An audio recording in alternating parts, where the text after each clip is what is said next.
Yeah, good evening, friends. Welcome to 13th module of webinar. And at the outset, it's my immense pleasure to invite Mr. Ramakrishnan Naik.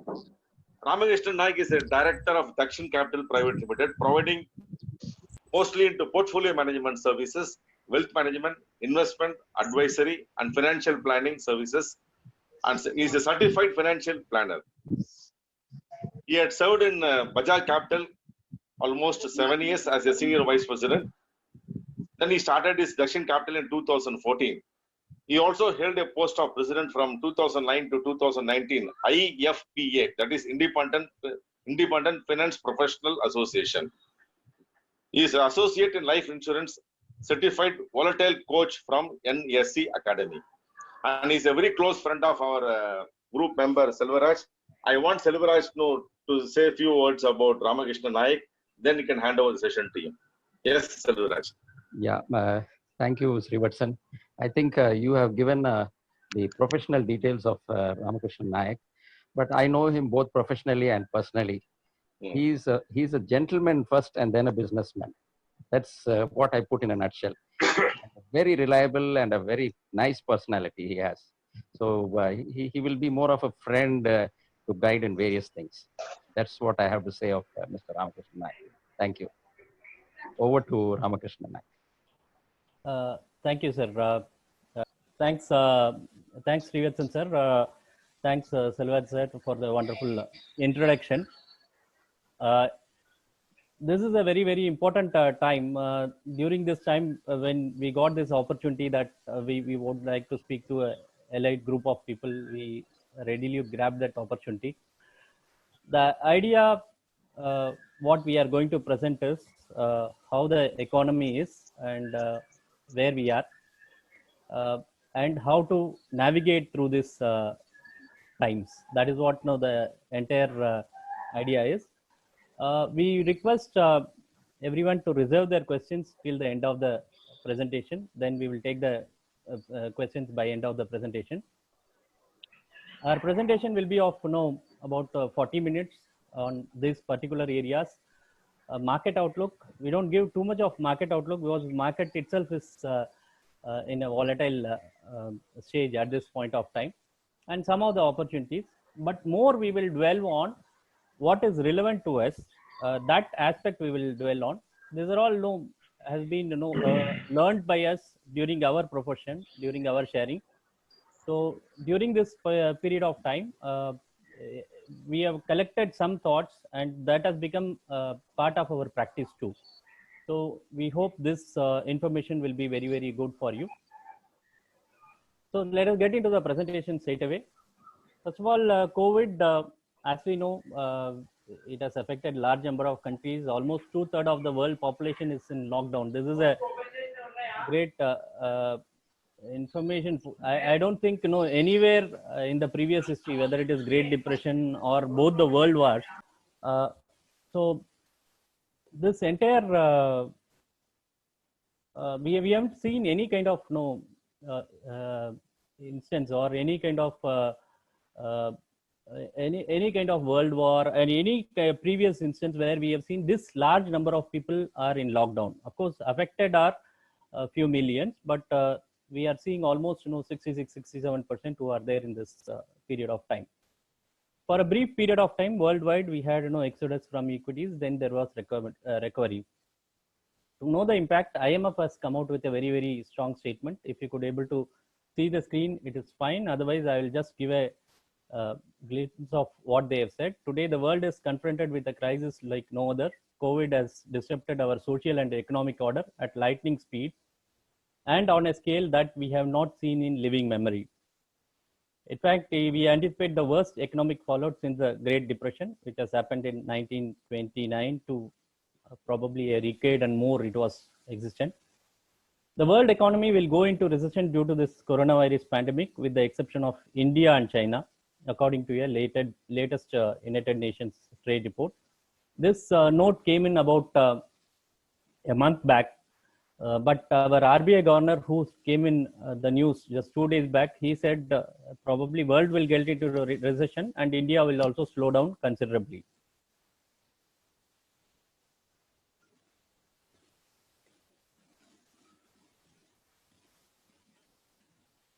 Uh, when we see the developments across the globe, we are seeing this is common across the nations. Every nation is printing money. Economic stimulus is happening. They are trying to support the people, trying to support the industries, trying to support the businesses which are going slow. Oil prices have tanked. Brief for a period, it was negative, and it came up a bit. But from where it was 1 year back, it has almost down by more than 50% at this point of time. Interest rates have come down drastically. In many countries, it has reached almost 0% level, including US. India too has cut the interest rates very sharply. This is prevalent across nations. Even before the COVID started, some of the European nations were running with negative interest rates. So that stays as it is. All over the world, there has been increased focus on health infrastructure. Means governments are talking about more on health infrastructure, and effort to build on it is very high at this point of time. And thought has come in that we have spoken too much about virus and we have taken too much of precautions. Let us restart the economy. This is some idea which has come in the recent past, including India, where we are talking about opening up the businesses, opening up the travel, etc. All these things are happening at a good speed. This is seen across all countries. When we come to India, we have some kind of special challenges, specifically with respect to India. One, already we were slowing down. If you remember, before this COVID has started, our economy was slowed down considerably. GDP was coming down, and there was an expectation that post this BS6 norms, which was supposed to start from April, there will be recovery. But COVID has made a particular challenge that this recovery is going to get delayed. And another common problem what we have is with respect to our fiscal things. We always say government has not done enough. They should support more of the public. If you see US kind of nations, they have started printing the currencies. Almost they have, as we are speaking, almost they have they have printed close to $4 trillion, which is far higher than, almost 6 times higher than what they did it in the year 2008 when they saw a previous calamity. Now India do not have such kind of freedom to print the currency because of our own challenges. If we can put it across, India currently is rated BBB, which is the lowest investment grading among the investment options. India as a country is rated BBB. One notch below this makes India as a non-investable gradable country. The most important factor there is this fiscal aspect. If government spends more than what it is, rather than being prudent, then we lose our rating, and that could affect our foreign inflows. Again, we have seen considerable drop in revenues and productivity. We are not a country which has a great social security. We have a lot of people still living below poverty, and that is the reason why we are seeing across we are seeing some migrant problems happening. Middle class is still okay, but the lower class has got affected, and there has been a drop in revenues, and for businessmen there has been drop in productivity. Many of the businesses has been struggling to generate that cash to pay their dues or regular fixed expenditures. Now government has come out with so many reforms. They said that it is a 20 lakh crore package, but effectively the fiscal aspect, it hits the balance sheet to the extent of 1% of GDP. But still, majority of this has to be done through RBI route. That means banks has to take a larger portion. Already banks were struggling with NPAs because of the previous cycles. After this NCLT, after this insolvency and bankruptcy code, there has been attempt to reduce these NPAs. There has been attempt to get the recoveries, and NPAs were reducing.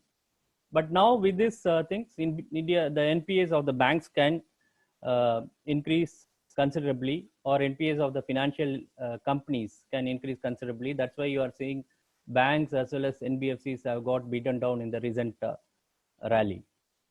Then there is a need to balance between growth and containment, because we as a country has to have minimum amount of growth to ensure that this lower level of people get kind of income. Otherwise, there will be kind of social unrest which can completely affect the country's growth. We need to contain this disease, as well as we have to ensure that growth happens. This is the major challenge which the government is facing at this point of time. But nothing can be said that everything is zero, and there are some positives too at this point of time. The first positive is the surplus which we have in terms of imports. We import a lot of oil. Oil prices have come down. This invariably has made our positions better. Probably we will be saving about 2.5 to 3 lakh crores in a year, and this can lead to current account surplus after a very long time. In terms of food, many nations are having kind of difficulties, but India, as we are speaking, has about food surplus to the extent of we have balance to the extent of about 10-11 months kind of total needs of the people, which is there in our food godowns. Then the consumption pattern is a great thing. We have a favorable demography. We don't depend too much on exports. So we produce and we use it majorly here. The major export is of course services and pharmaceuticals, but other than that, most of the things what is produced are consumed here. So we have a favorable consumption pattern here. So that is something which is good. And compared to many other developed nations, we have a fairly young population with 29 as average age. The opportunities which are coming up after this is, as we already know, that China is not seen most favorable in terms of manufacturing. Many countries after this particular virus are looking at China differently now. There are talks that the manufacturing or the trade should move out of China, and some governments, including Japan, has given huge fiscal stimulus to the companies which are operating inside China to relocate from China and come to the parent country. So this invariably will ensure some of the manufacturing activities will move out of China, and it may probably relocate to nations including India. India should be looking at those opportunities. Again, one more reform happened sometime back in September 2019 when we reduced that corporate tax rate to 25%.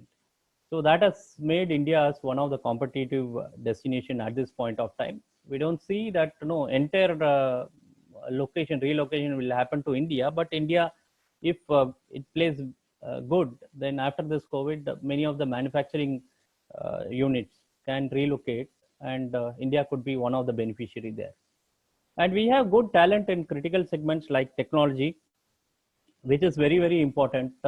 Even before our strength has been technology, not in terms of innovative companies like Google or we call it Apple, but we have some leading companies like TCS to say Wipro, to all kind of companies where our software services has been very good, and that has been one of the best things. We are also reasonable in terms of this health and medical tourism. We are one of the cheap destinations across the world. Already there was some medical tourism which was happening, but post this India may be looked at much more favorably. That is what we expect. And the predictions are also favorable. First of all, there's a favorable monsoon as well as internal demand. There has been a talk that after this COVID, this demand towards particular automobiles can go up, because personal vehicle sales, which was suffering before the COVID, can pick up, because now the social or common transport are going to be low, and people may prefer their own two-wheelers or own cars rather than using those Olas and Ubers. So demand can boost up. That is something which is there. This COVID will be there, but again, this is one of the favorable things which has been expected at this point of time. With this, straight away we get into the most important topic, which is more relevant for all of us. So nobody can give a ballpoint figure on equities, market, economy, because to get the data itself, it will take at least 2-3 months time from now, and all the data, all the predictions which are coming in at this point of time are guesses. So to get data, what is happening and what is the real numbers, probably we have to see 1 quarter results, which can happen sometime starting July. That will throw away some idea whether it is India or across the world, how the companies are faring up during the core period of COVID. That is something which is very, very crucial to know. It is expected low, but how low, that is something which is important. But let's get into the topic of why we invest. We invest for three major reasons. One is safety, and we invest for liquidity. Whenever I need my money, I have to get my money back. That is another reason why I return, why we invest. And the third aspect is returns. These returns are most important because we have to at least beat the inflation and grow our money in terms of real purchasing power. Some of the investments happens for tax benefits too, but the most important categories why we invest are basically on three major principles: safety, liquidity, and returns. That is in the same order. So it's time highly very, very important that we need to re-emphasize this principle and take our investment decisions based on this principle. If we think about investment and we are trying to think every investment or every every aspect what we are looking into investment in these three principles, we are trying to fit in this into three principles, then we will get a better idea whether we are traveling right or not. Through this session, we will try to see what are these options with respect to these three principles. We will be straight away talking about few of the investments option too, side by side.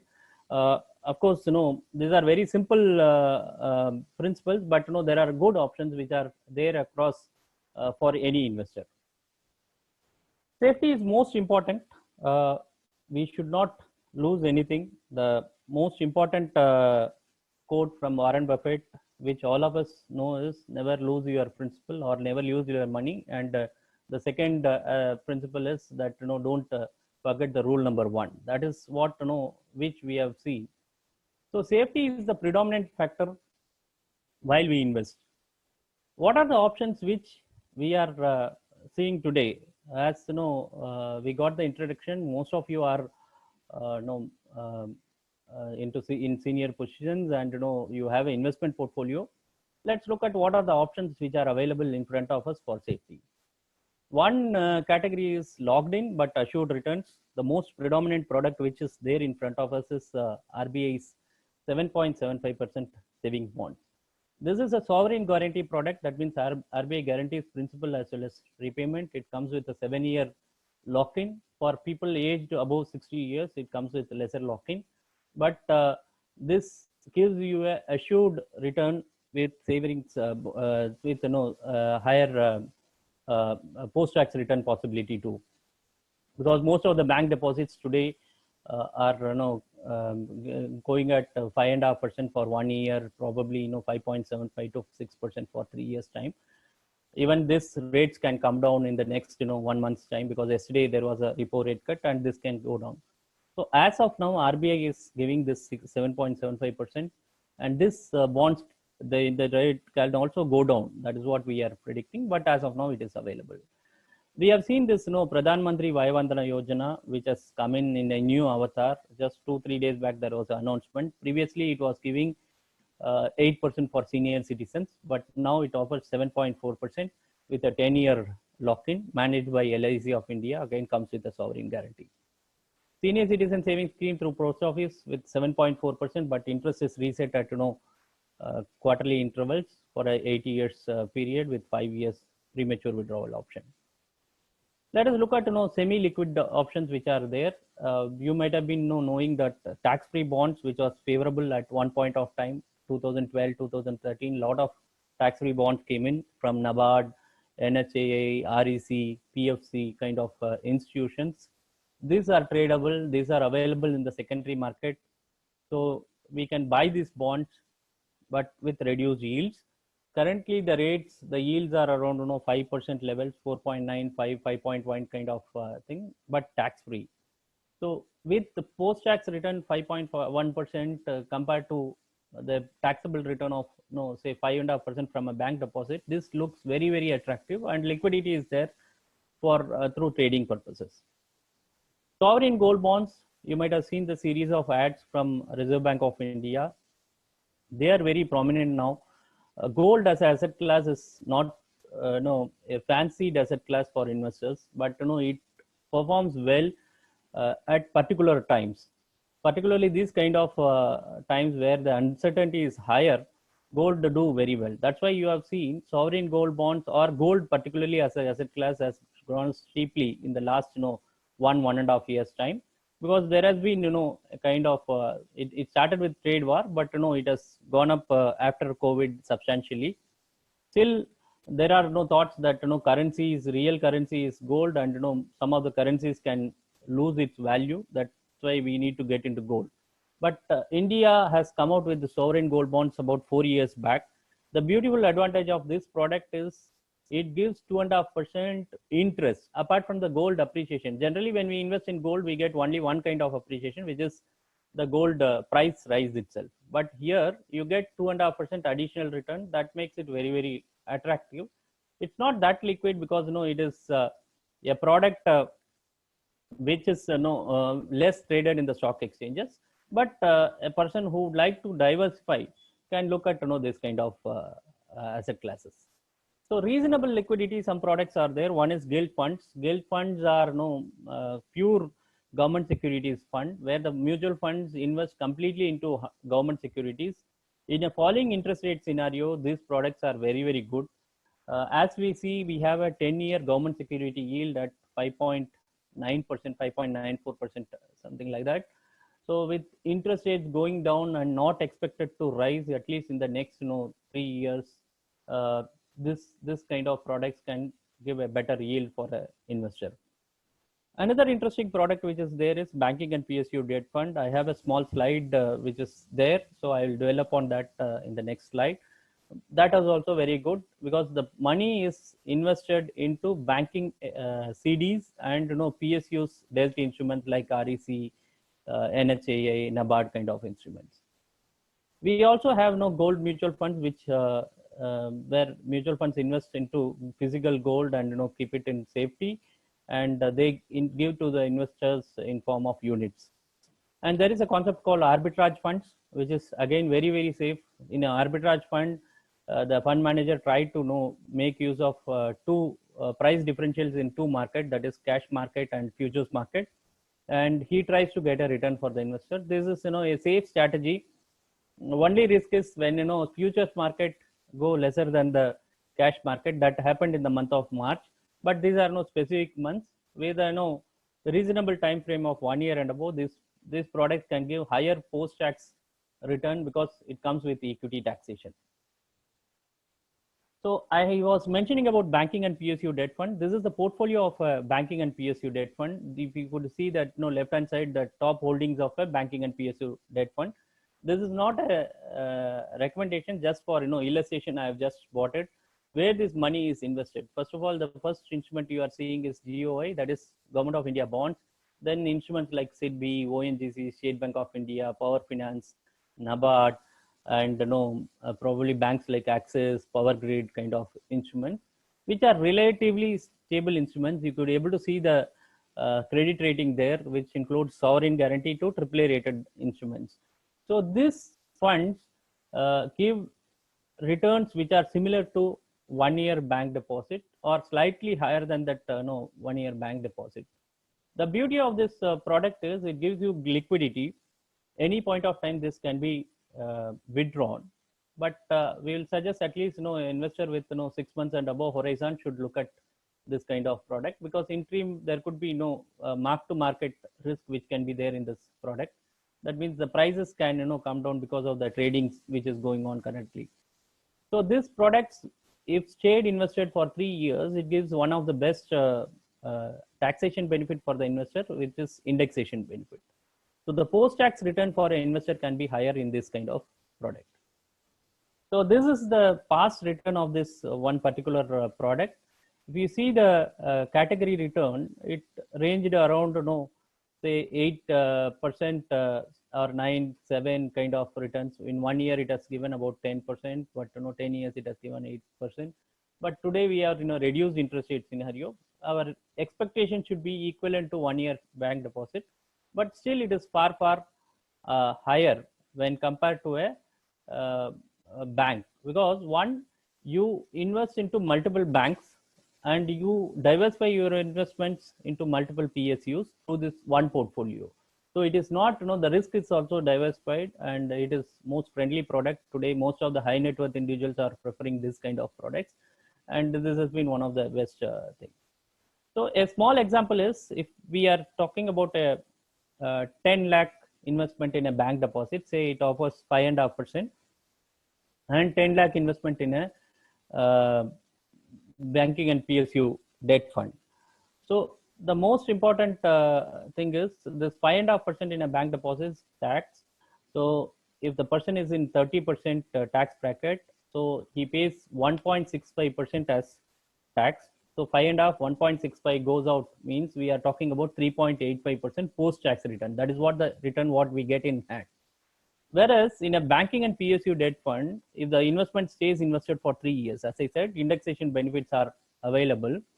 Assuming an inflation of say around 4%, and 5.5% is the return. Here also the fund, we are calculating the same interest or same returns coming out of this particular fund.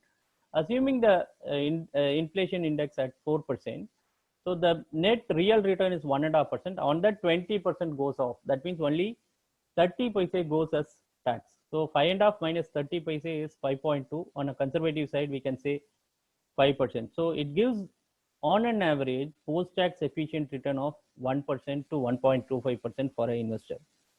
What is this 1.25%? This is the question which may come in, but 1.25% is 10,000 rupees per annum. So we are in a time where every rupee counts for creating our wealth.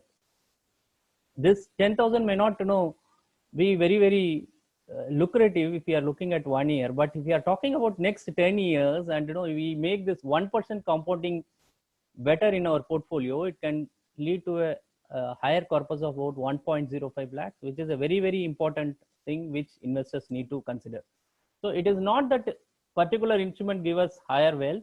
We have to look at minute options which gives us that kind of return over a period of time. Then the next thing which we have to look at is liquidity. In SLR principle, liquidity is most important. Why we need some kind of emergency fund? Because these are times where we are talking about salary cuts, reduced income, or we are talking about job loss or business losses, medical emergencies in the family, or unexpected repairs or other emergencies. For everything, cash is required. So how much cash is required? That is a very important question which comes in. For a salaried person, we generally say 6 months time, but this can increase with particular lifestyle of a person. When I say 6 months provision, means 6 months of monthly expenses should be there minimum. But for a retired personality, it should be at least 2 years of monthly income should be there in emergency corpus. Monthly expenses should be there in emergency corpus. So this is very, very important. Without we talking about this, the crisis cannot be handled well effectively. Let us look at what are the options which are available for us to manage the liquidity. Of course, we have savings bank account which provides us 2.75% per annum. It was 4% some years back, but in the last 1.5 years, even State Bank of India or some private sector banks have reduced their this savings bank interest. With yesterday's rate cut, we presume that it will go down further. Currently, it is 2.75% per annum. So what are the options which can possibly beat that? We can look at overnight funds, which invest into overnight securities. These are from mutual funds with 1 day liquidity. Anybody who has 1 day corpus can also invest in this kind of funds. Liquid funds comes with a 7-day lock-in, but reasonably safe, but slightly higher lock-in maturities than compared to overnight funds. And if somebody has a 6 months kind of horizon, they can also look at ultra short-term funds. So these funds can give a alpha over and above savings bank account. That means some money should be should be kept in savings bank account, but balance money need to be transferred here, because every rupee counts. So it is most important that we have to know value those rupee, and we have to ensure that get the potential to grow optimum level. That is why we need to look at this kind of products. Somebody who has a regular outflow, yearly outflow, this could be a children's school fees, or we are talking about an insurance premium in a particular year. They can always plan a SIP in this kind of fund, and this can create that extra alpha. This is just like a RD where you can keep investing small amounts every month, and it can keep growing every year. On a particular date we can pay those installment dues, and we can keep continuing. This creates that small alpha which our portfolio can create. What we are trying to emphasize is every rupee should try and earn its best potential. We analyze our bank accounts, lot much of amount can sleep in our savings bank account, whether we are trying to utilize that. There is no point in saying that my stock portfolio has come down if we are seeing this small amounts which are lying in our savings bank account, or tax efficiency wise we are not very capable. This kind of thing can put a very big drag on our portfolio, and we need to be aware, and we need to be clear about those things. The third aspect in the SLR principle is returns. We all work for returns. Of course, in a bullish market, this becomes predominant. In a bearish market, people do not want to know growth, they want to know only safety. But growth is as important as safety, and it is very, very important that we need to allocate some of our funds in terms of growth assets, so that it tries and creates that alpha in our overall portfolio. What are the options available? There are no mutual fund options, there are no direct equity options which are there available. First option is hybrid funds. This could be debt oriented hybrid fund, where the majority of the investment will be there in debt instruments, which includes CDs, treasury bills, commercial papers, and government securities. And small portion will be there, say to the extent of 10 to 20%, it will be there in equities. These are debt oriented hybrid funds.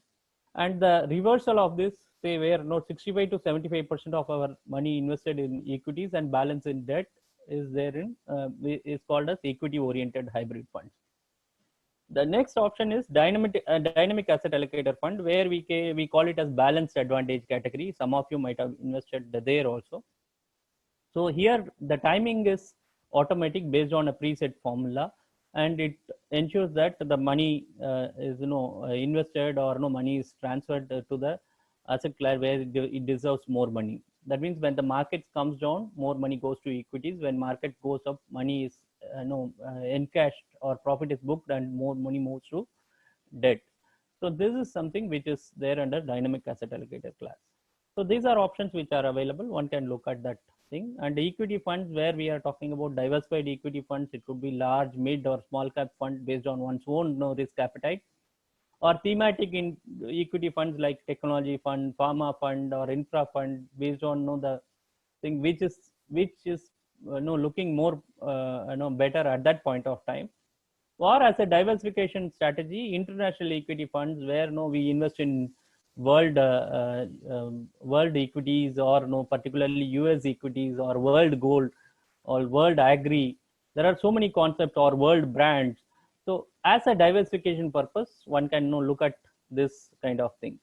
The next option is direct equities, where we invest in shares directly, and we buy those shares, or we use the fund managers guidance and invest in PMS. Or if we are a high net worth individual, we invest in alternate investment funds.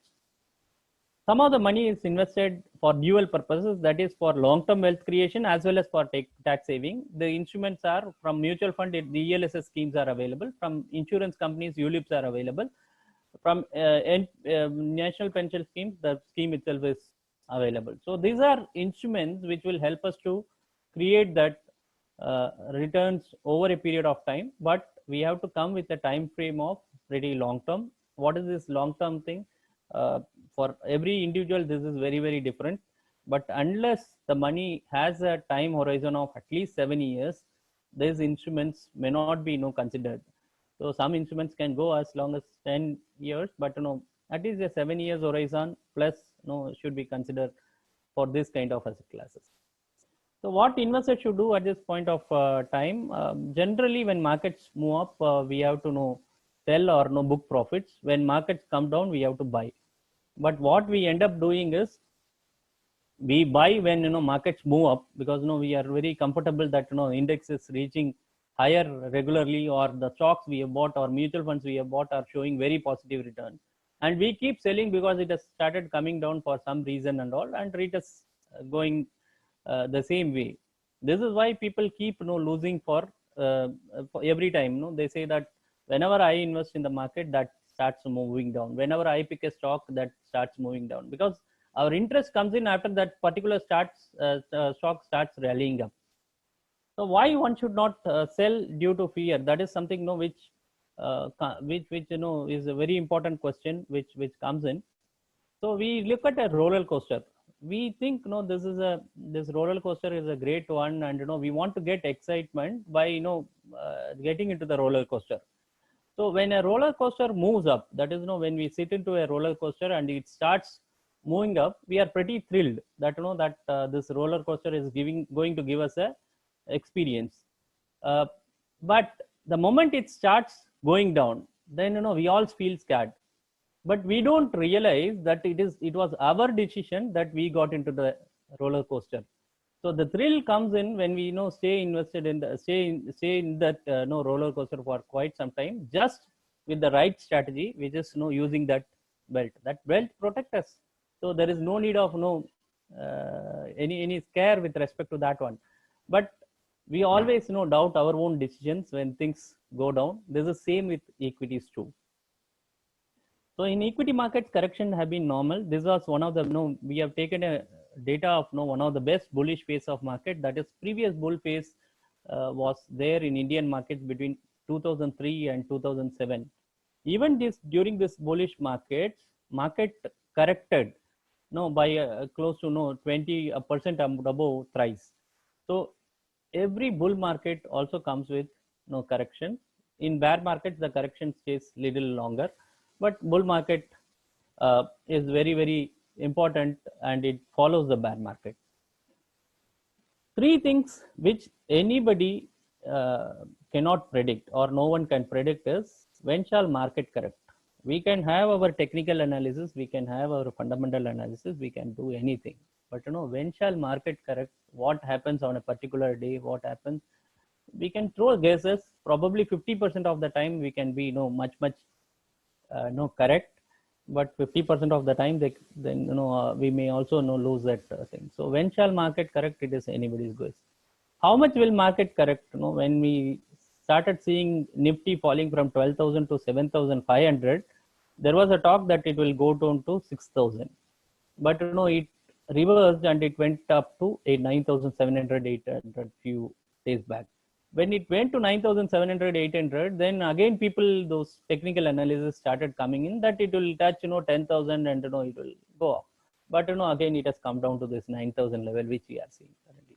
So it is very, very tough to see how much is going to be correct, whether the correction, if it all comes in, that how much is going to be the correction.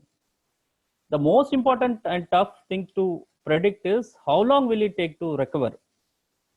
First of all, as I said, the data itself is not proper for us. So it's very, very tight to predict at this point of time how long it is going to take to recover. This COVID, whether it will go away in the next 2 months time, are we in peak of COVID, or are we just it is just tip of iceberg, and still a lot more trouble is going to come. We don't know at this point of time. So it is very, very tough to predict this thing. When, how much, and how long, or just question mark. I don't think anybody will be in a position to answer. So what we can say is correction remains temporary, whether it is short term or medium term. Correction happens, and we have to accept that there will be a phase where correction will happen, and we will see this temporary losses in our portfolio if we are choosing equities. But growth remains permanent, because businesses over a period of time, good businesses try and do very well. When we choose a mutual fund kind of product, it is a combination of so many businesses, so many companies, and over a period of time, it is likely to do very well. So that time is the most crucial factor which we have to make it. Let us study how this corrections have played out in the last cycles. In 92, during this Harshad Mehta scam, Sensex went down by 54%.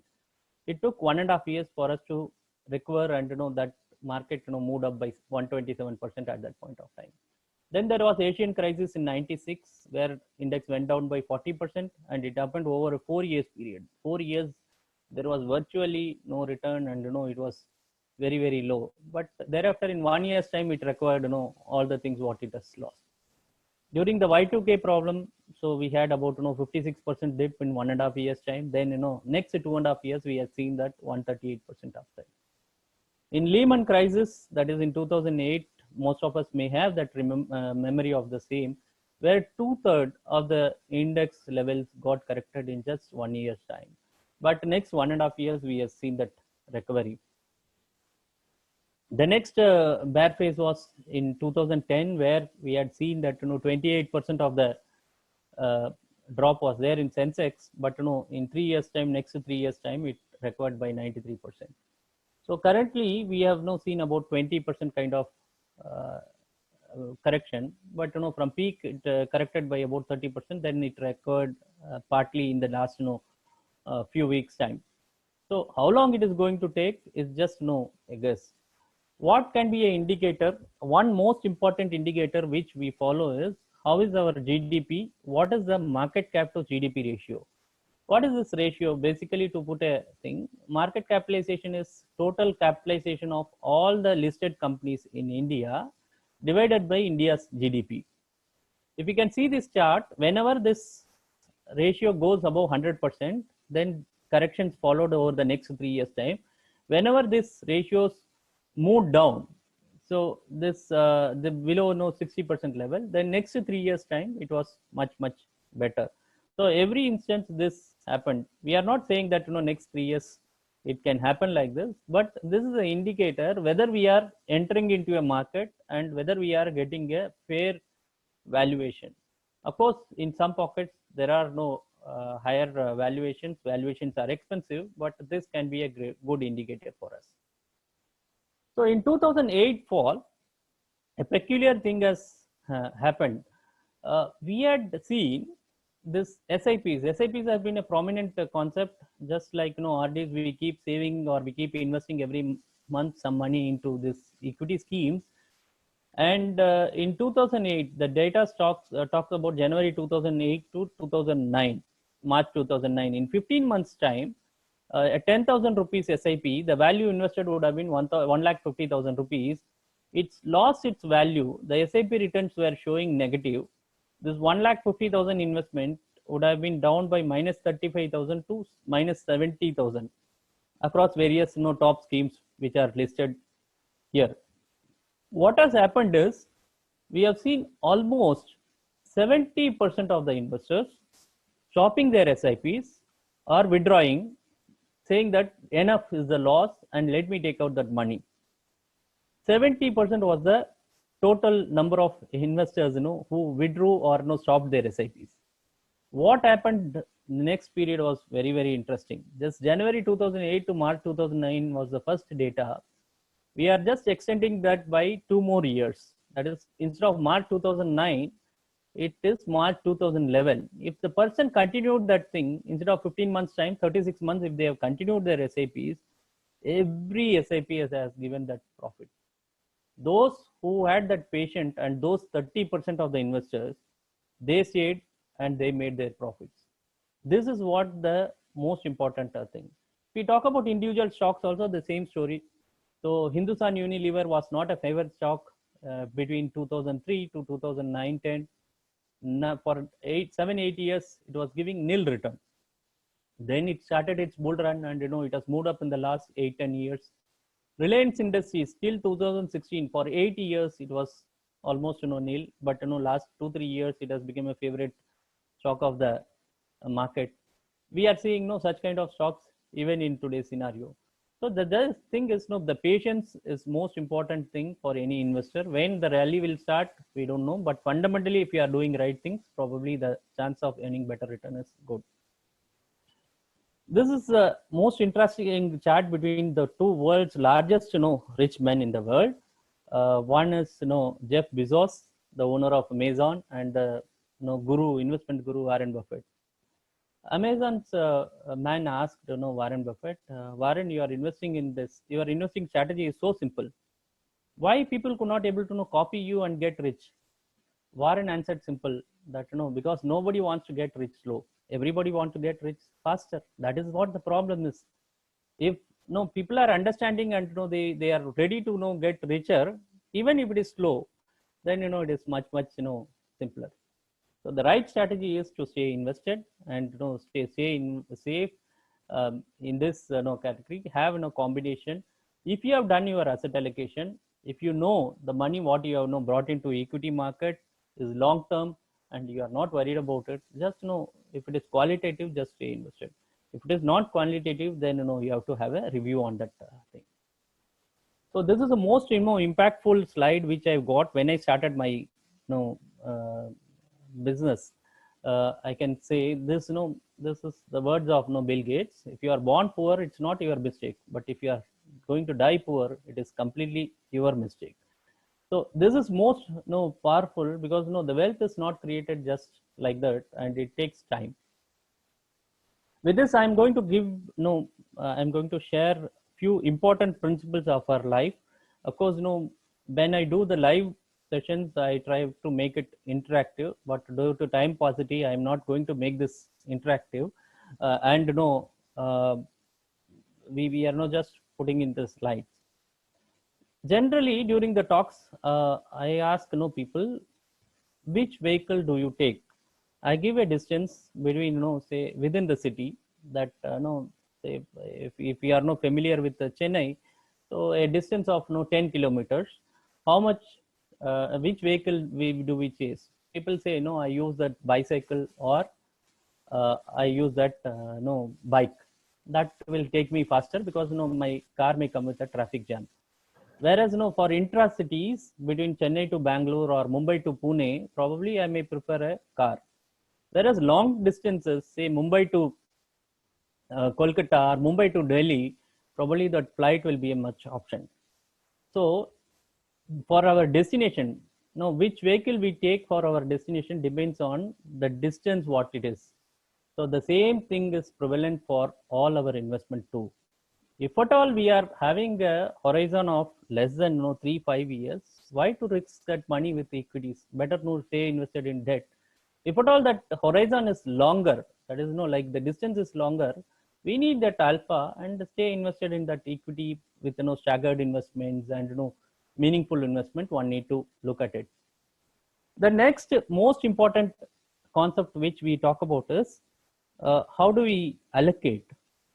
We ask who is the most valuable player of this Indian team. Most of the time they have their favorite. They say Virat Kohli or Bumrah or Rohit Sharma, etc.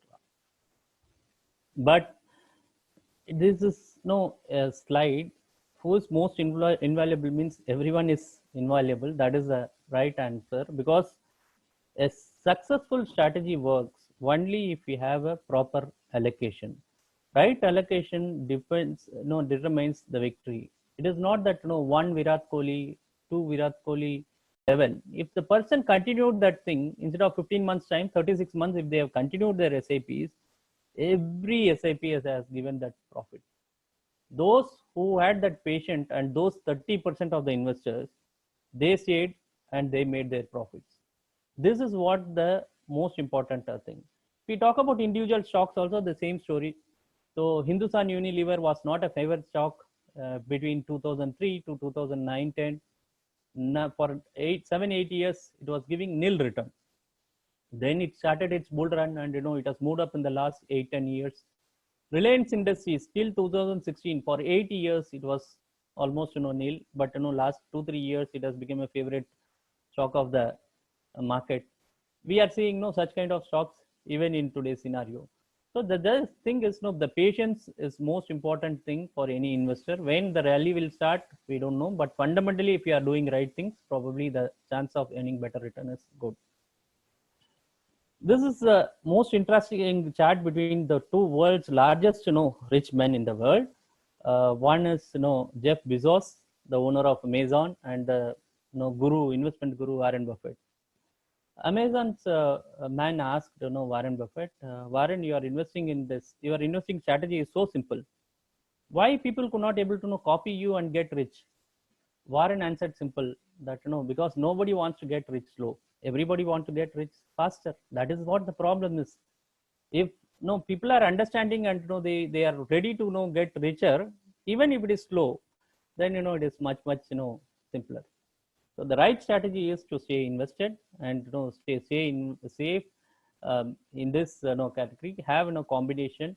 If you have done your asset allocation, if you know the money what you have brought into equity market is long term and you are not worried about it, just if it is qualitative, just stay invested.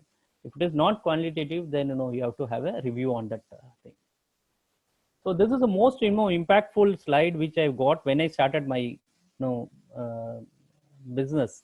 I can say this, this is the words of Bill Gates. If you are born poor, it's not your mistake. But if you are going to die poor, it is completely your mistake. So this is most powerful because the wealth is not created just like that, and it takes time. With this, I'm going to give I'm going to share few important principles of our life. Of course, when I do the live sessions, I try to make it interactive, but due to time paucity, I'm not going to make this interactive. And we are not just putting in the slides. Generally, during the talks, I ask people, which vehicle do you take? I give a distance between, say within the city that, say if we are not familiar with Chennai, so a distance of 10 kilometers, how much, which vehicle do we chase? People say, no, I use that bicycle or I use that, bike. That will take me faster because, my car may come with a traffic jam. Whereas, for intra-cities between Chennai to Bangalore or Mumbai to Pune, probably I may prefer a car. Whereas long distances, say Mumbai to Kolkata or Mumbai to Delhi, probably that flight will be a much option. So for our destination, which vehicle we take for our destination depends on the distance what it is. So the same thing is prevalent for all our investment too. If at all we are having a horizon of less than 3-5 years, why to risk that money with equities? Better to stay invested in debt. If at all that horizon is longer, that is like the distance is longer, we need that alpha and stay invested in that equity with staggered investments and meaningful investment. One need to look at it. The next most important concept which we talk about is how do we allocate? We ask who is the most valuable player of this Indian team. Most of the time they have their favorite. They say Virat Kohli or Bumrah or Rohit Sharma, etc. But this is a slide. Who is most invaluable means everyone is invaluable. That is the right answer, because a successful strategy works only if we have a proper allocation. Right allocation depends, determines the victory. It is not that one Virat Kohli, two Virat Kohli, or if we have a team of 11 Virat Kohlis, we are going to win the match. One or two is good, but we need a good keeper, we need a good bowler, we need a good fielder. So all these combinations ensures that we have a winning team. In a portfolio, we also need to have this combination. If we choose 11 Virat Kohlis and if we choose all our investments into stocks, we are not going to make a winning team. Rather, we will be defenseless, and sometimes walls are required, sometimes aggressive batsmen are required, sometimes those spinners are required, and great fielders to save those things are required. So without that, a portfolio or a team cannot be complete. So we need to understand this simple thing. What we see is most important. So what we have given here is a mango, what you see when I ask, you say, I see a mango or I see a mango tree. This is what the answers we get. But just try to look at a different thing. This mango, every mango has one seed, right? But every seed has how many mangoes in it? Every seed has a plenty of mangoes in it. That means we are talking about an orchid. So what we see, whether we are seeing an orchid or a single standalone mango, that is most important. So compounding is something which every investor has to look at it. That is beyond a normal thing. Look at the compounding factors, and that is something which will ensure we are doing well in our financial life. Who is your best teacher? Just go to the man who has seen the cycles and who has the experience. He will help you to navigate the things much better. Or read what he has written, or look at what he is speaking. Those persons can give us, because we need not to be the first time experience creators and create experience every time. So we need to be aware of this thing. The most important aspect of our portfolio is we all say that let us that we invite money to come into our house. We say that Bhagyada Lakshmi Baramma, please come to my house, and we invite Lakshmi. But we all know that Lakshmi is in service of Lord Vishnu. Of course, I'm not going community wise. Just it is just for illustration purposes. So Vishnu refers kind of peace of mind. So peace, if it is properly served, the money comes in, right? So when we are at peace, when we are doing that right decision, this money comes, searching for us. So that is something which is very important. In tough times, what we should have is we should have control on our behavior, and we should ensure that we stay focused and we stay balanced. With this, we give few personal finance updates and overview on that. If you have some insurance policies, you can renew your existing policies till May 31st, because that is the option which has been given by the insurance companies and IRDA. If you want to do tax saving for last financial year, if you have not done it, you have time till June 30th. EMI moratoriums has been extended banks, and now recently RBI has increased it to 6 months time from 3 months. We have an option to withdraw from EPS corpus if you are working, and NPS corpus for healthcare emergencies. Tax filing, if you have not done on during July last year, then you can do it till June 30th this year. Few lessons from our lockdown. Emergency fund matters, because most important thing is without emergency fund we cannot navigate this lockdown. As of now, we don't know the time how long this lockdown is going to stay. The more it gets elongated or extended, we may need more emergency fund, because that much is going to be the challenges which is going to come in. Insurance protection is mandatory, so that is most important. And we need to remember the word sale.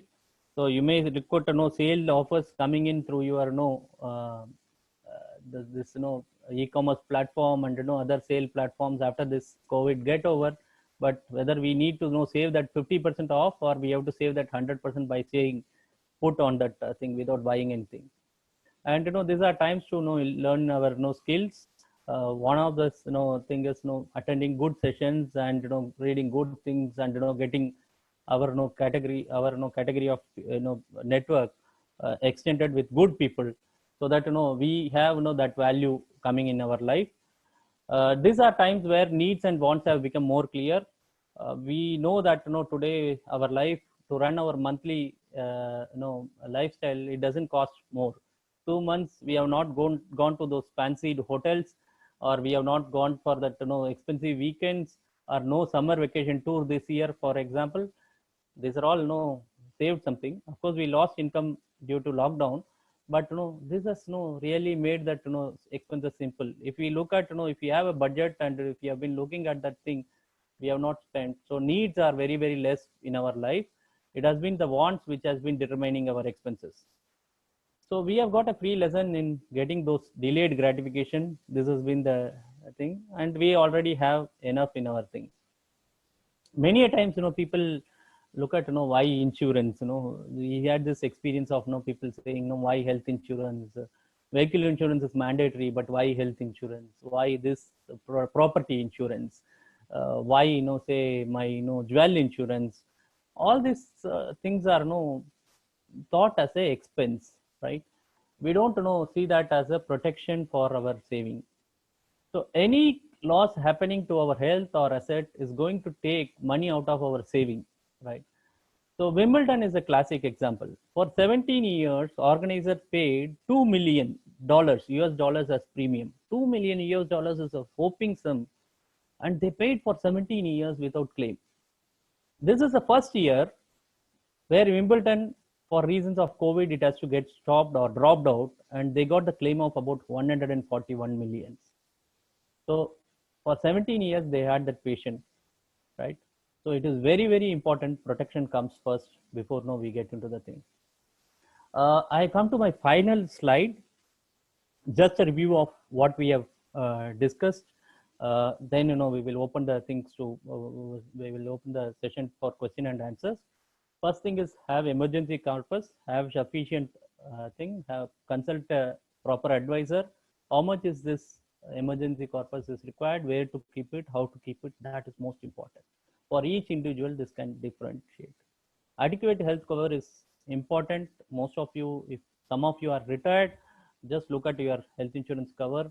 Today, the health expenses for COVID itself, is ranging around 4 to 5 lakhs time amount. For COVID treatment in a private hospital, 40,000 to 50,000 is the per day expenses. So for 10 days, it is ranging up to 4 to 5 lakhs, which can dip our investment value. So we need to have sufficient health insurance cover. We may be looking at 3 lakh cover, 5 lakh cover. These are no common things which we see, but whether we have sufficient. And another challenge which we face is with age, we are not eligible for this health insurance cover, because with some small, plus and minuses, people will be denied those health insurance cover, or the premium becomes extremely expensive. If a person is a breadwinner, then reviewing of life cover is very, very important, because these are times which are going to be tested, and the vaccine or the treatment is going to be long way away. Every youngster or a earning member, if he or she is a breadwinner, reviewing of life cover is very, very important. For non-breadwinners, it is not important, but we have to look at for breadwinners. Frugality is very, very important, because we are going to get into a time which we have not explored at any point of time. So still we don't have data, whether it is going to be long term, short term, we don't have any idea, but frugality will not disappoint you. So be frugal, and needs has to be taking priority more than the wants. If we have not done asset allocation, that means bringing our money, channelizing our money and investing between debt, equity, gold, international assets, based on a proper formula, based on our own needs and goals. This is time to look at those asset allocation, and this helps us to navigate through this crisis. Today, nobody knows. We cannot be too much conservative by investing our money into a bank fixed deposit for five years.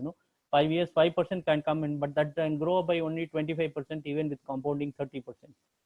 We cannot invest 100% of our money into equities, and if the market goes down by say another 20% from here or 30% from here, we cannot lose the chance. So we need to have money invested across asset classes based on a particular formula. And it is also time for us to review our estate planning. So many of you may have your portfolios or even bank accounts, whether nominations are there, whether you are having a joint bank account, either a surveyor facility is there, both can sign. All these things are very, very important at this point of time, because this is time where we have to look at our own records, and look at our own estate planning. Will if at all we are not there, everything should be great. If at all we are not there, who is going to be the owner of our money? Because that has to be the thing. What we earn is with a purpose, and we want our money to be enjoyed by someone who is whom we prefer. So it should not get into litigation. So this wills can provide that thing. And most important thing is stay disciplined. Things can go here and there, but if you have a proper formula, if you know what you are doing it, just look at it. And periodic review is very, very important at this point of time. This periodic review of your portfolios once in 3 months, 6 months, 12 months, based on your own requirement, has to be done. Take time, that 10 minutes, 15 minutes, just over a call with your advisor, and he or she should be in a position to guide you much better. The most important thing what I will say is maintain your records much proper, because these are time where we have to have our records, whether it is bank accounts, whether we are having our insurance policy documents, or where we are having mutual fund folios, and our demat statements, even our documents like our passwords. There are so many passwords, emails, all your where your logins, and you have created so many passwords. This has to be written down and discussed with your family, because obvious purpose is that the family should know this, without they knowing, they will have suffering. As advisors, we had greater challenges where we have seen families not knowing anything. The investing person hasn't shared anything with the family member, and after that and they had a lot of difficulties. They come to us through some of our existing client reference. Hey Ram, try to help this family because they don't know anything. Then we try and see a completely new investor coming to us, or new person whom we are trying to help, and this documentations are very high. So recording is very important at this point of time. Digital records are great, but physical records are very important. Proper filing, including all your documents, bills, etc. People should know about it. So this ensures, if at all any untoward happening is there, then the family gets full control of the situation, and they could navigate through help of some of the advisors.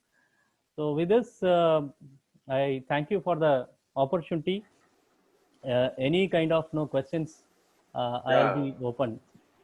Thanks, Ramki sir. See, as what you said, I already kept my briefcase outside, which contains everything. My insurance, investment, bank passbook, everything I kept. Okay, fine.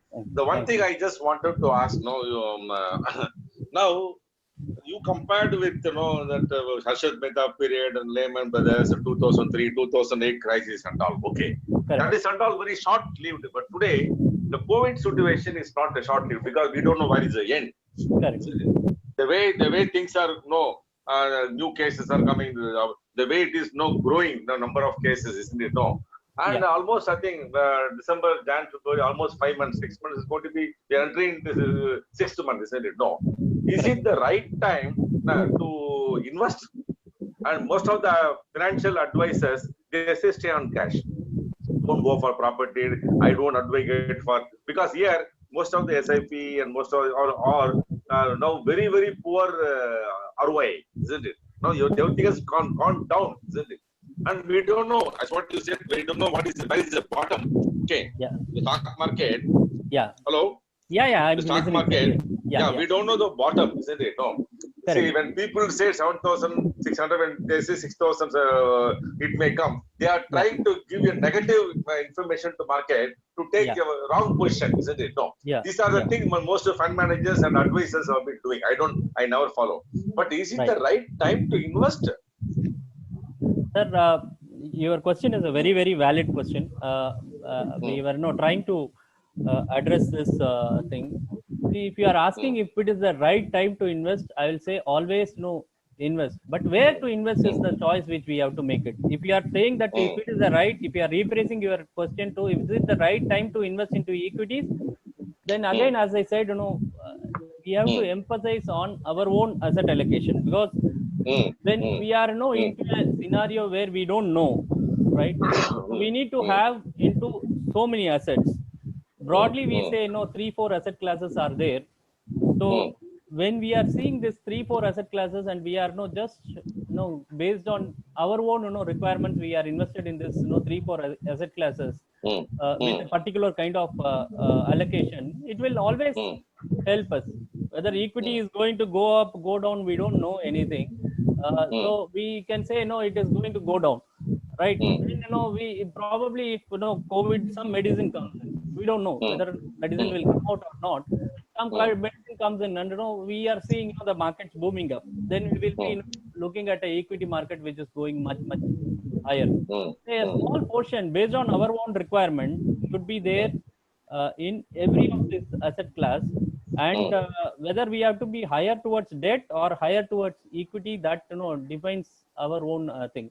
When you look at the market, probably as I've said, we are entering into a uncharted zone. We don't know at this point of time. Yes. We don't have any clue. That is what I was sharing, that next 2 months at least we to get the data.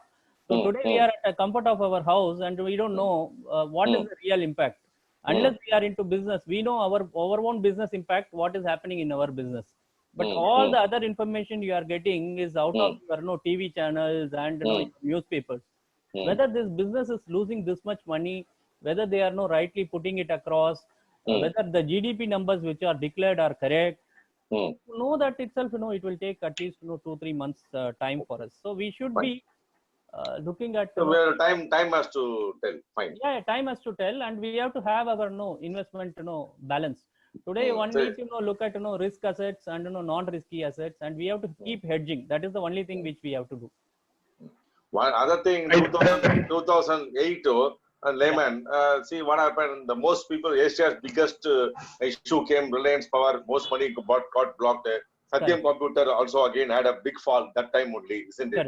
Correct. And India could sail because it's only one country problem and it has a pilferage effect across the globe, isn't it? But today, the entire globe is melting. Every country is melting. And as what you said, many countries started printing the currency, but we don't have the power to print the currency, isn't it? No. Correct. That is the situation. I think, what I was told by a few my gurus from Mumbai, he said this year, don't bother about business, don't bother about investment, don't bother about anything, isn't it? You bother about only your life survival, isn't it? And as what you exactly said, insurance is very, very important. So that is going to play a very. Insurance companies are going. They're in a tough time because if something goes wrong already. I'll be this one. What is it? Who is advisory for this thing? IRDA has already given direction to corona victims. They have to give the compensation, isn't it? Yeah, correct. So now insurance company will have tough time to pay the. Now you said the classic example of Wimbledon, isn't it? No. Correct. Yeah, sir. Can I make a point? Yeah, please, sir. Yes, sir. See, the insurance premiums go up considerably after 60. So anybody with below 60 can increase it up to 10 lakhs. After that, it's not possible. The premiums are very high. Am I right, sir? Yeah, you are absolutely correct. That's what a person who is weightage. To look at the insurance.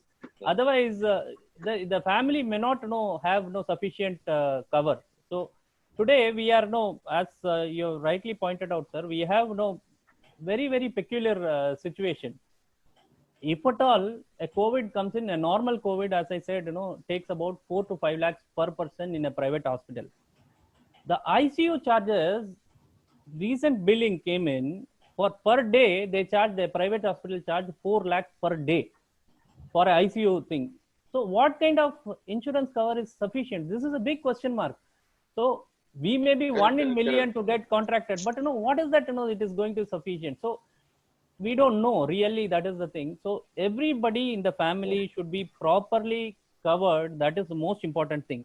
The second aspect you have pointed out is, sir, the volatility. I will just rephrase the entire thing like this. What is relevant? How much money you can invest into equities and sleep peacefully. So if at all this equity money goes down by say 60% or say 80%, how much money you are ready to invest and sleep peacefully? That much money goes into equities. Otherwise, we are not into a right thing. We should have our allocation. There is a concept like gambling, very, very famous concepts in gambling. When we are professional gamblers, what they used to do is they used to keep money in safe in their hotel rooms, right? There are gambling destinations across the world.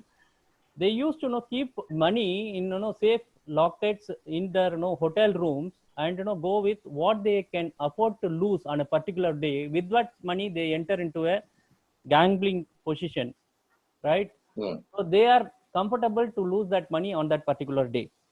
Good. These are professionals.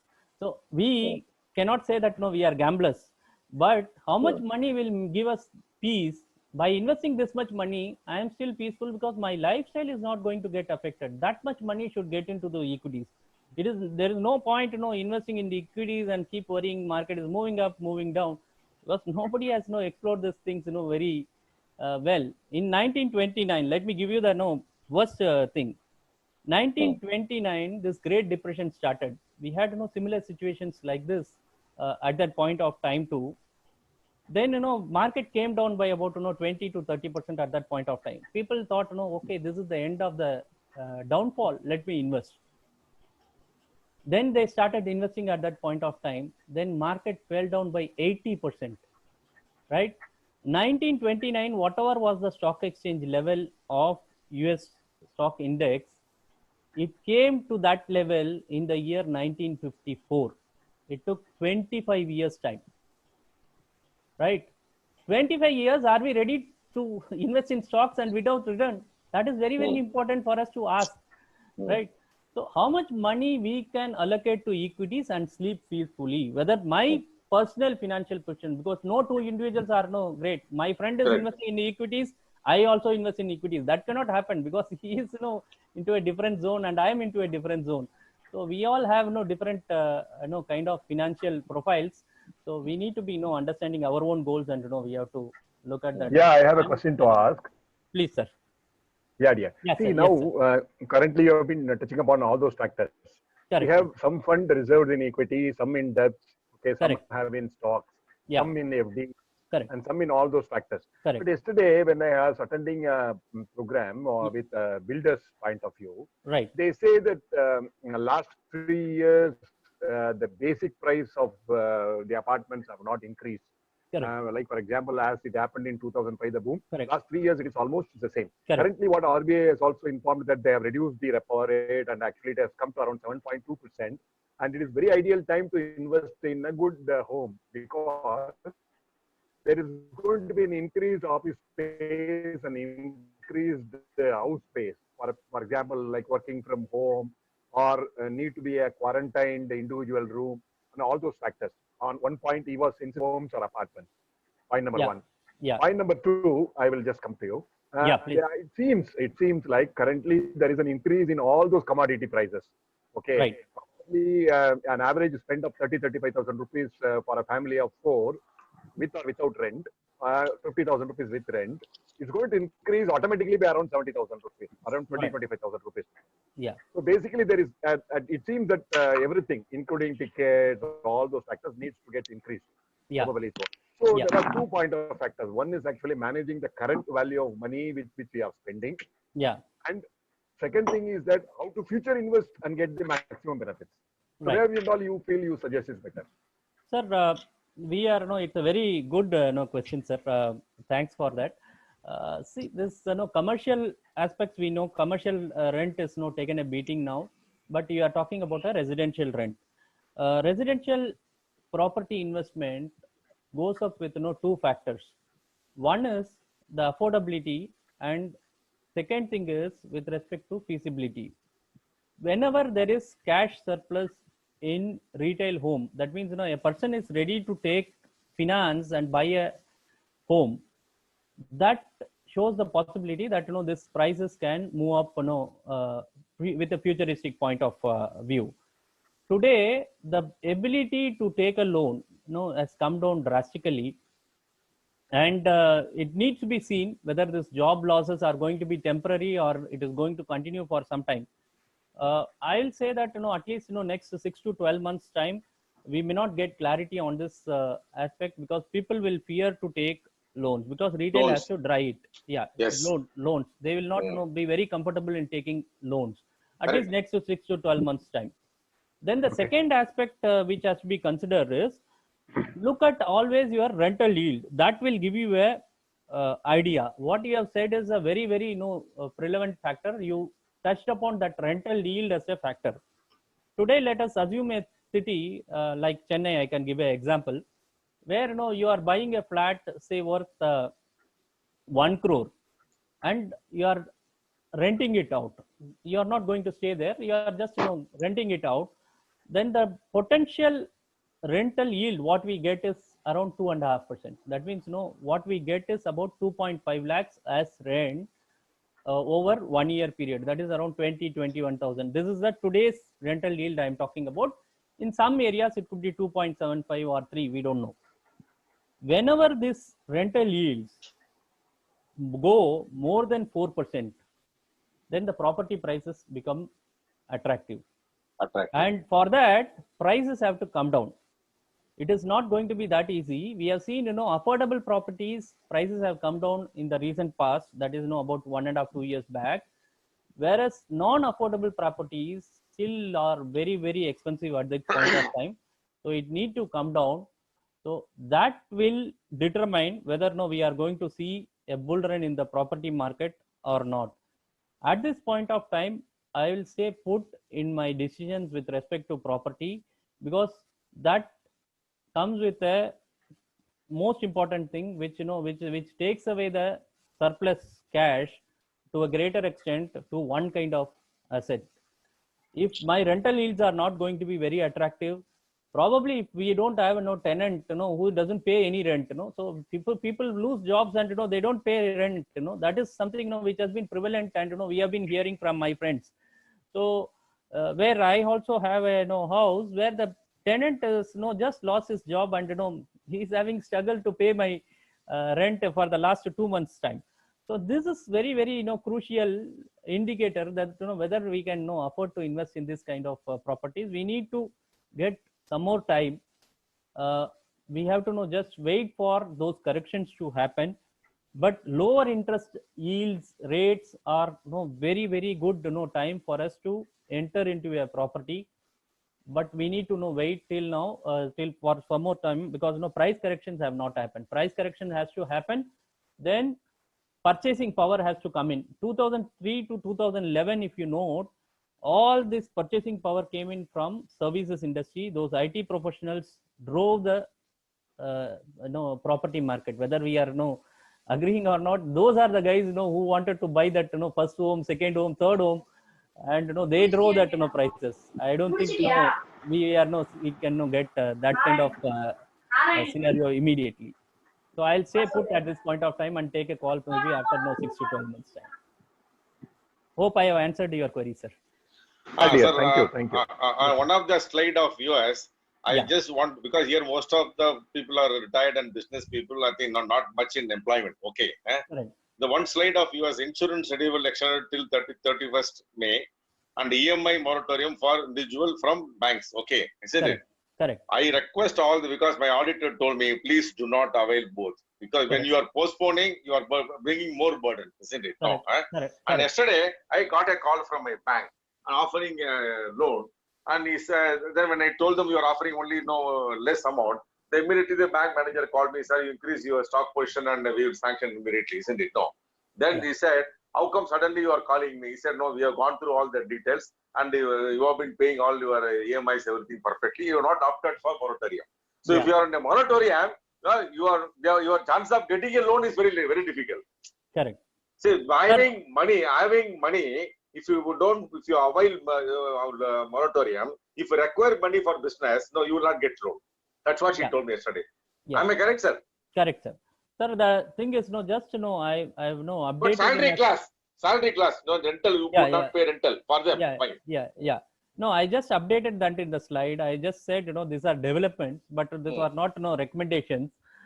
What we see is whether it is in case of insurance premium, it has to be paid on time.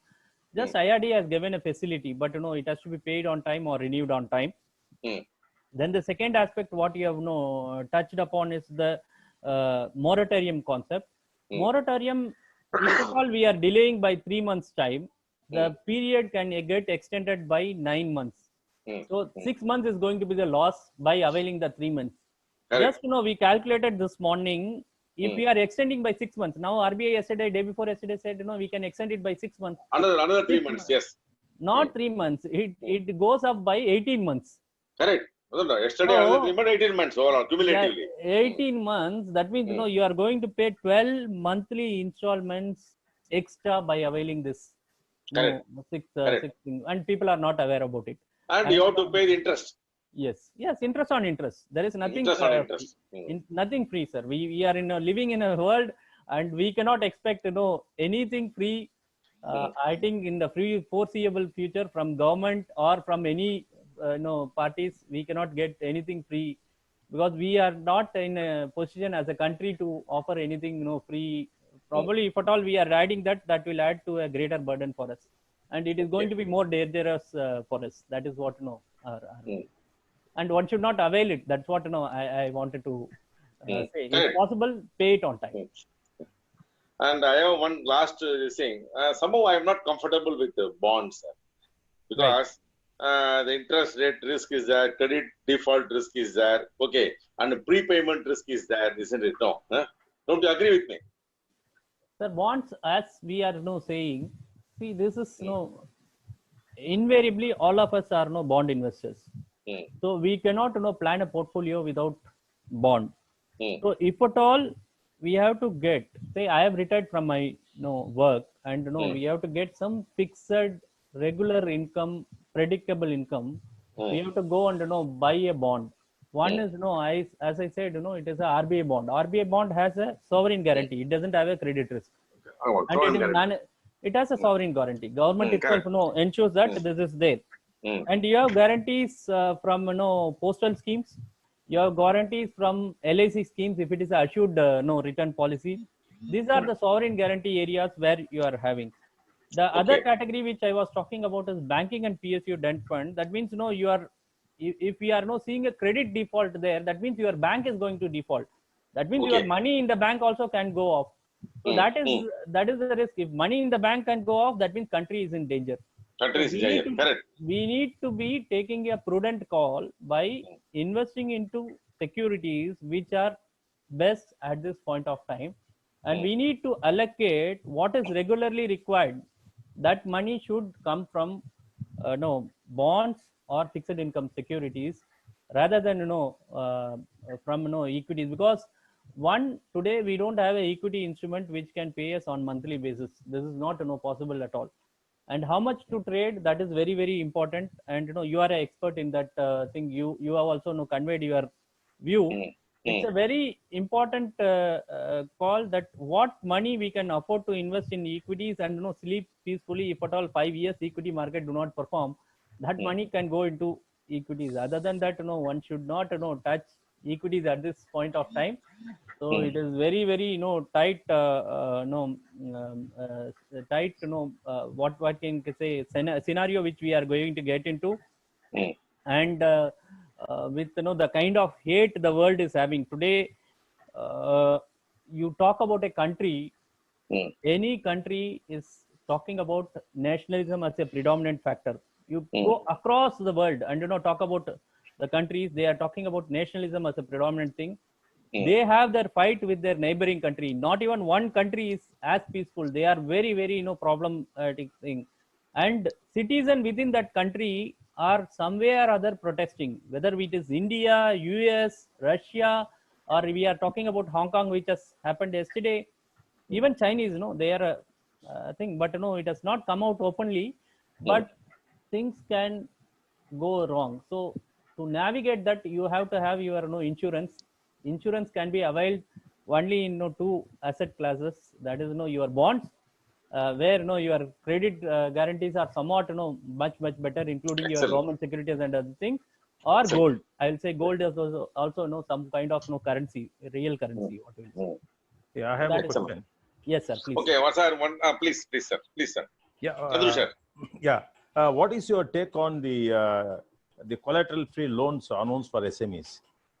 Sir, collateral-free loans are what I have studied is like this, sir. It is for existing borrowers. That is what I have studied. So I'm not still having any clarity on new borrowers.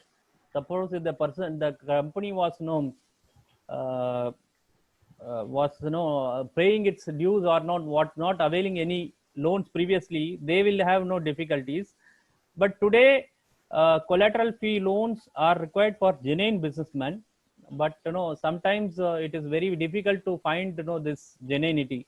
That is why they have gone with past track records. That is what I understand. If the need is there for the small businesses, they need to avail it, and they have to run their businesses. But the predominant aspect should be they have to retire their loans on time. If at all the assessment becomes dangerous, then we may see a problem like what happened in 2009 to 2011. There were lot many loans which were given, and in a way they were unsecured loans, I will say, because there were no industry still. As sir was pointing out, power company came with the IPO without having a single power plant, and not even 1 unit of electricity was generated, and we all went and subscribed for that thing. And those who do not know stock market demat account also they invested. Correct, they invested, because you just get a loan for anything and everything. People are calling you and giving you the loan, and that is going to be a very, very risky scenario. If at all this doesn't end now, it will come out and haunt us after 4 or 5 years. I'll say genuine promoters, it is a welcome move, but I have my reservations with respect to finding out those genuine promoters, and banks are conservative. That's what I'm saying. They are not just like that giving this loans. They are not they are not approving the loans just like that. It will be based on the track record. Right? Correct. That based on the track record. Mr. Nayak, I have a question. Yes, sir. Financial planning is a thing. It's a long term. Correct. There are a lot of people who have not had any financial planning. Now, correct. When they can start? Is the age a limiting factor? Sir, one thing I will say, this is been most important thing. Financial planning is required for people who doesn't have financial freedom. What is the simple yardstick of financial freedom? I will just tell you. You enter into a hotel. Today you cannot enter into a hotel. That is a different aspect. But in a normal scenario, let us say that you are entering into a hotel. Bearer comes and gives you a menu card. If you are your first thing is you are looking at your eyes goes towards items on the left. You have financial freedom. If your first thing is your eyes are searching on the numbers on the right, you don't have financial freedom. So that is what I will make it. That means those who have financial freedom can spend like that easily. Those who don't have, they have to look at that thing. And I think financial freedom is someone who has better cash flow planning, and a good plan can help in many ways. No financial plan will be perfect for long run. It has to be reviewed on a yearly basis. But if it is done, it will not take care of many of the worries. Either you can do it or you can sit with your advisor and do it. That is what I will always suggest. And there is no age bar on that. There is nothing called you have to save monthly or anything. Any person can do a financial plan based on his or her own goals. This is very, very important for every individual, because at least you have a path. That is what the thing is. You may not get perfection, but you have at least a path. Without, in a football field, you don't have a goal post. For what you will be playing? There is no other thing to achieve. Very nicely said. Yeah, that's so there are two things that I wanted to ask you. Correct, sir. One is an FD with the cooperative banks. Right, sir. How safe are they? Sir, you know that what happened in Bombay with a cooperative bank. Second cooperative bank also had the problem. But thereafter, RBI Act included cooperative bank. That is what I hear. But I'm not sure whether the notification has got implemented or not. But RBI talked about it in one of the policies. So, in any bank, if you are seeing deposit base, your own deposit base more than 5 lakhs, please refrain from it unless it is a very, very safe public sector bank. So it's not wise at this point of time. we need to be careful about it. I don't know about specific cooperative banks and their financials, because those were not under RBI purview. Those were managed by individuals. That led to problems in many areas. I'll say at this point of time, RBI is trying to involve into the balance sheet of these cooperative banks, and they are trying to get into the thing. But to get right aspects, it will take time. So at this point of time, refrain unless you are not very very clear about it. Otherwise, it's little risky. Is it good to withdraw the money in case I had invested? Yeah, please, sir. Please withdraw it. Please withdraw it, because these are times for safety. Okay. And we expect this NPA problems to escalate, sir. This is very very evident from today. And Okay. you are all, many of you said you are all into business, and your recoveries, how it is happening. This is the same problem which is going to happen with banks too. There is no science behind it. If banks are not getting their money on time, your NPAs will escalate. And if it is not a financially sound bank, then they will have problem. If government is not going to come and rescue it, it is going to be a problem. But nobody is able to judge, yes, bank goes corrupt overnight. Who knows that actually? It's a private bank. Sir, signs were there. Just Okay. I'll tell you the signs of as I note it down, sir. If at all your first sign comes in, if it is a listed entity, your first sign comes in if the stock corrects on a particular day abnormally. You may remember Yes Bank corrected by 50% in one day. That is the first sign. The second sign is it doesn't recover anytime soon. Then that is the second time. Second sign. So this is a great indicator, because stock market smells it much better. The moment a listed entity has fallen by 50% in one day, or say 30-40% in one day for some reason, and it could not able to come back.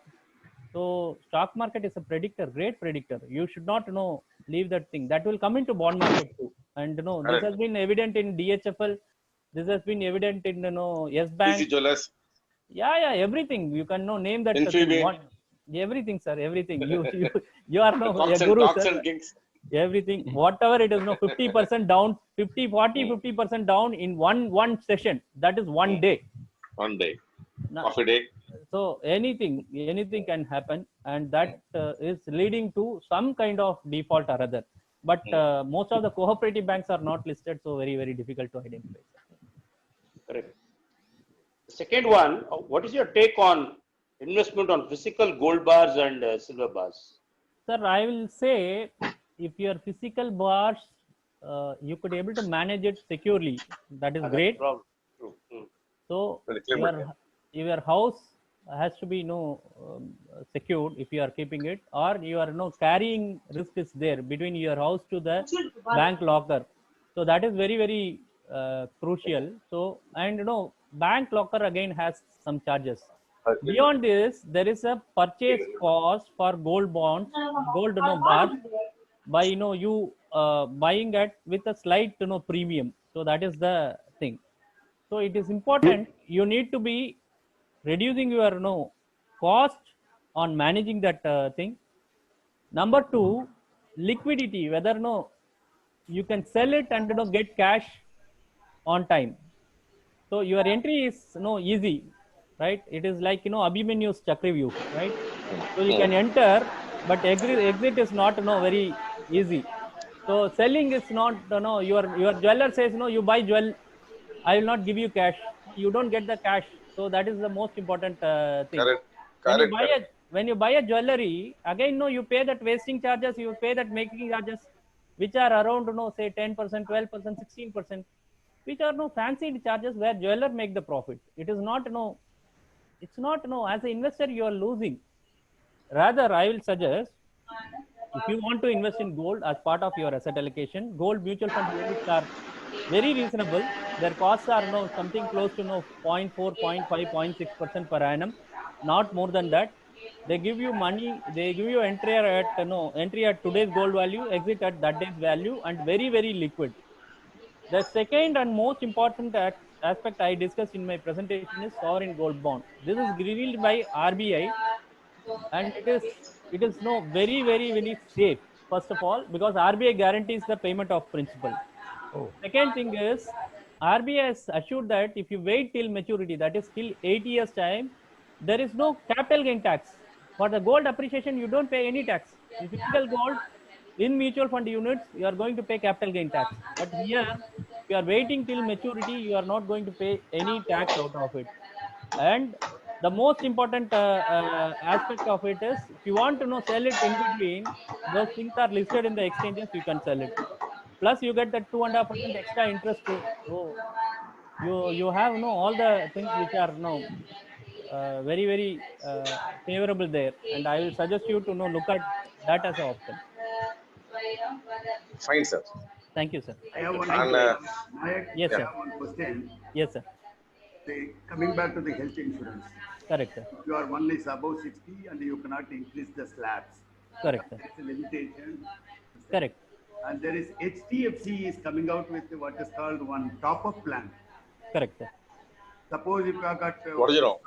couple, okay, you can do a top-up. Correct. Say an example, if your already existing health insurance is very low, this a top-up plan is about 16,000 rupees for 8 lakhs rupees of this thing. Correct, sir. But one more problem is there. I was told that the pre-existing diseases are not covered for 3 years. Correct. So one cannot avail that for what is called COVID or whatever this thing. What is your suggestion on that? Sir, Suppose if my health insurance plan is very low. Sir, COVID will not be considered under pre-existing disease. First of all, COVID will be coming. Anybody who is taking the policy as on that date, if he is not having COVID, that is not under COVID thing. And IRA has clearly mandated that COVID should be given priority without any kind of problems. So I don't think for COVID that issue will come in. But for other health reasons, you are right. The problem may come in for 3 years or 4 years based on the policy thing. There may be exclusion clause. Pre-existing disease may not be covered. So what I will suggest in that thing is, at least make a start at this point of time, and you can look at that thing. If you feel you need extra covers, there are covers which are there from some insurance company where co-payment can be opted. Means co-payment is an option where you bear part of the claim amount from your hand. In most of the senior citizen health insurance policies which are prominent in the market, this stays up to 30%. That means if 10 lakhs is the claim, 3 lakhs you pay from your pocket, balance 7 lakhs the insurance company pays, provided you have a 10 lakh cover. And the expenses or premium amount is very low there. So you can look at that as an option, sir. So that is something I will suggest you to look at if your top up is not working out. So I'll just suggest that. Thanks a lot, sir. Thanks a lot. Excellent. Yeah. Thank you, sir. Quickly, And who is- Nayak, very quickly. Yes, sir. Some of the youngsters are asking me, because they're all CA students. Right. They're doing some profession. Tell me quickly your own perspective. Only your own. I know you. Which are the 3 things you are a businessman or a professional to exit? Which are the 3 segments where you Sir, I could not able to hear your question correctly. I'll just rephrase what I understood. Srivatsan, please mute. Stevenson, please mute your. Yeah. Sorry. Thank you, sir. Yes. So I could able to understand which are the 3 sectors which are favorite, which are 3 sectors which are not favorite. That is what we want to ask. Okay. Right. Sir, 3 sectors. One is most of you are into pharma. You are into a limelight business. Pharma, I'll say wellness are extremely attractive. Technology is extremely attractive. So these segments are going to do very well, and to some extent this FMCG and all. But I will say in India the FMCG segments are looking very expensive at this point of time.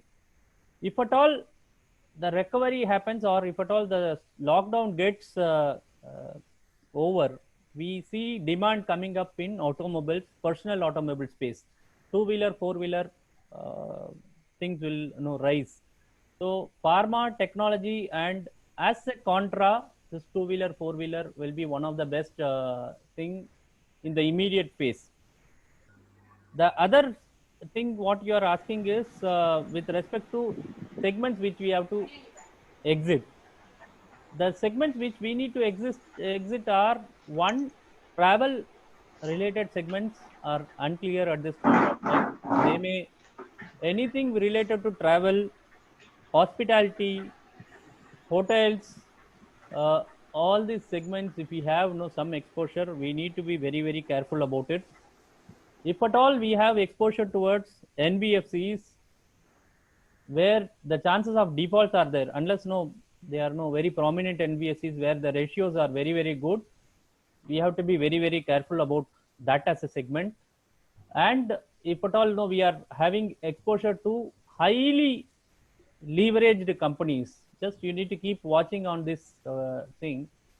Any organization, irrespective of the sector they are in, if they are highly leveraged with lot of debt, those are the companies which are going to face very tough times from here on, because cash is not going to come in the next few months time. They will default for sure, and it is going to be a very tough time for them. These are the three segments I will say very tough. Okay. Suppose one is interested in, sorry. Yes, sir. Please, sir. Are you hearing? Yes. Yeah, please, sir. Please. Suppose if somebody wants to first time buying some shares or stocks or anything, which are the three things which you will recommend? Which are the sectors? Sir, I'm not a stockbroker. You can say anything. It's a very tough call. I will say today, in my opinion, if you are looking at stocks, look at cash generating stocks, which are very good stocks. These are available in some of the FMCG spaces, right? So you are seeing companies like Tata Consumers. Of course, don't take it as a recommendation. There are good stock advisors. I don't think I am a very capable man in that thing, but these are my own individual opinions. Please don't take it as a yes. Tata Consumer Product is something which is looking very attractive because of their diversification which they have come in, and some cash generating companies, irrespective of all those things. These are this could be stock exchanges. Look very safe at this point of time.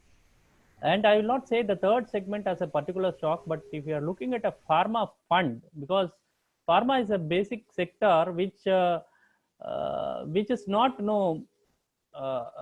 which is not dominated by one player.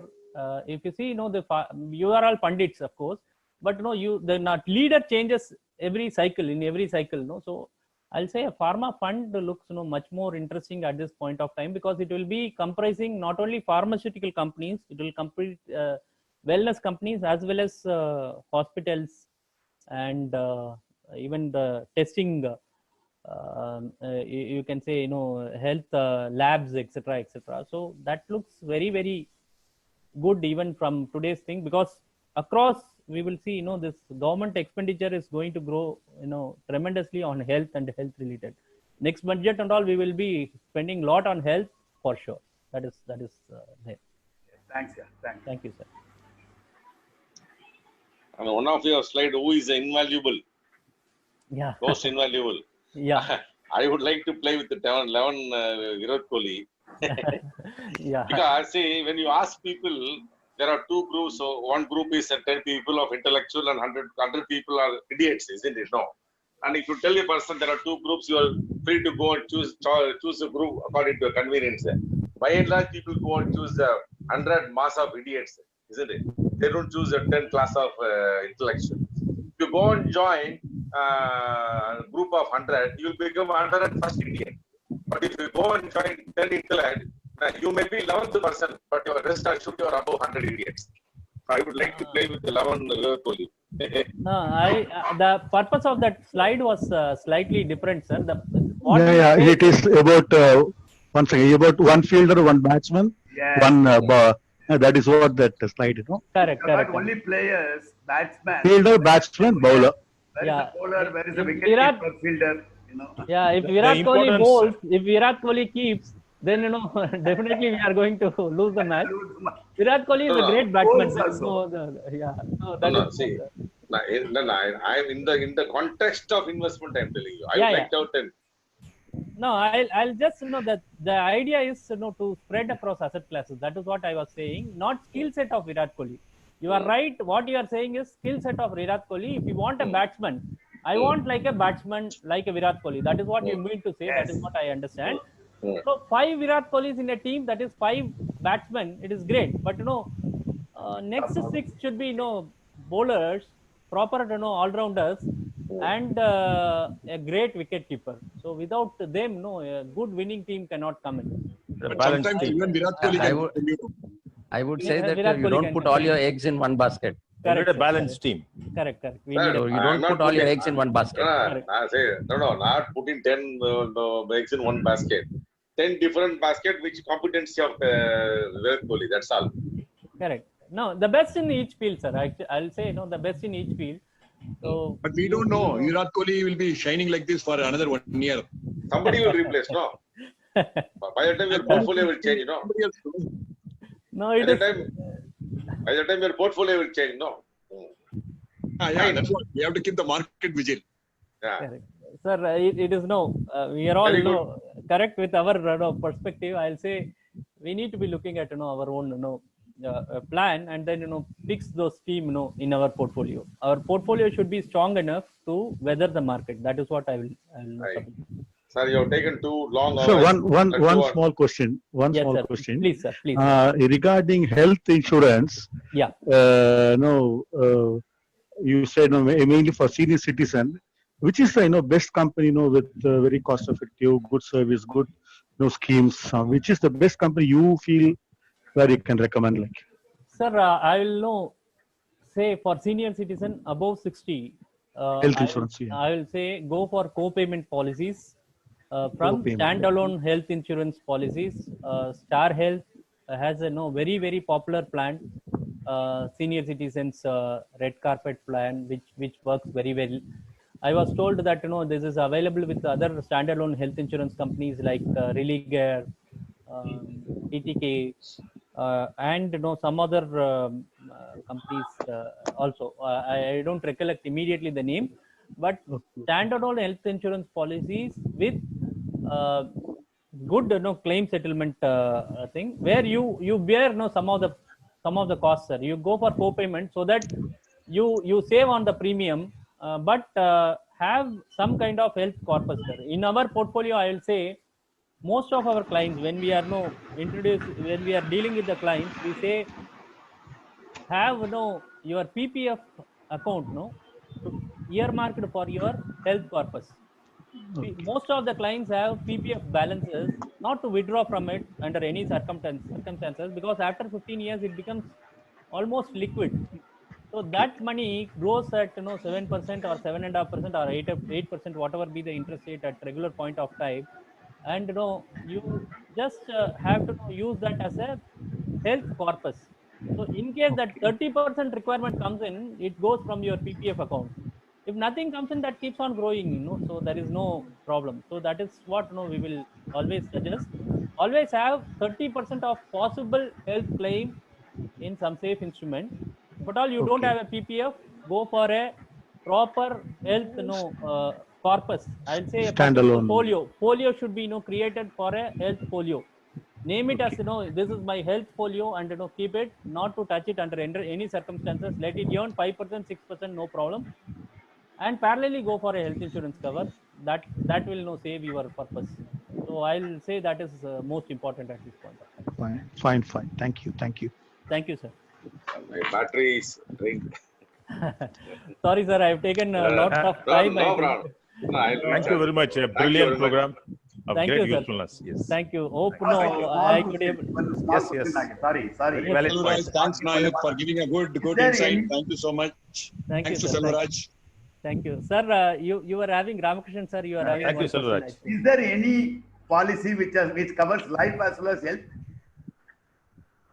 Sir, there is no particular policy which covers life as well as health. But in a life insurance policy, you can have critical illness riders, which are possible.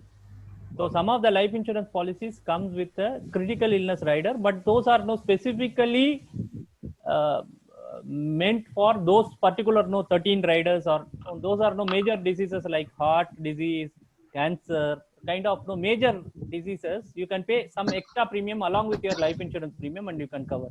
But you don't have a combo of these two, sir. So that is not possible at this point of time, because these two are two different concepts. Hope I could able to address many of your queries.